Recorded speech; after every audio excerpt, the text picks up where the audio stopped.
Impeaching the president is an extremely serious process, and in fact, only 2 presidents in our history have been impeached. There was a third president who impeachment proceedings were started against, but they were never completed. Andrew Johnson was the first president to be impeached. This was in 1868, and Andrew Johnson took office after President Lincoln was assassinated.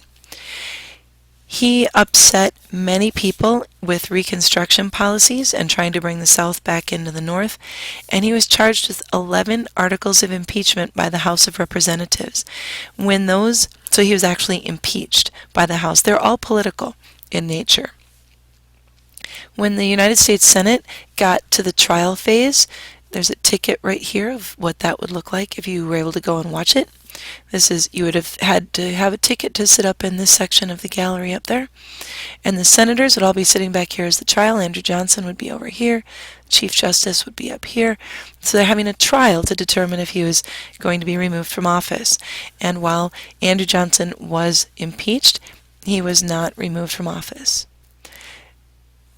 The House of Representatives also started the House Judiciary Committee proceedings to investigate Richard Nixon.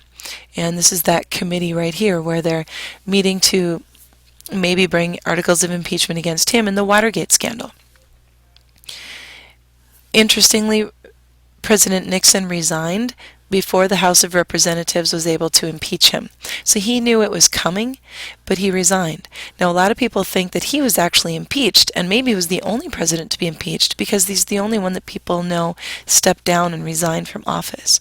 But please know, he was not impeached. They started the impeachment proceedings with the House Judiciary Committee, but the entire House did not impeach President Nixon. He resigned and left. So the Senate never even got his part of the trial.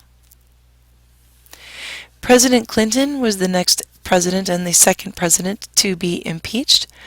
The House of Representatives impeached him for perjury in the testimony surrounding Monica Lewinsky and his failed attempt at claiming or invoking executive privilege. And so the House of Representatives, which was run by Republicans at the time, impeached President Clinton.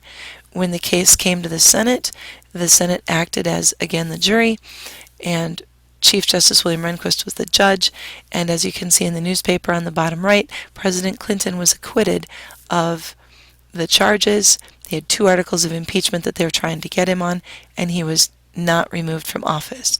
So Clinton was impeached and not removed.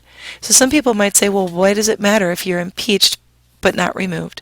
Basically, it's a formal declaration identifying for all of history that you did something wrong, or you did something wrong enough that the House of Representatives was able to prove that you did.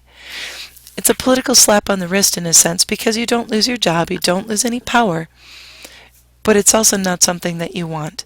It is a check and a balance. It's a way to hold the president accountable for his or her actions in the office, and it is also demonstrating a limited government because the government officials can only do what the Constitution allows. So hopefully that helps.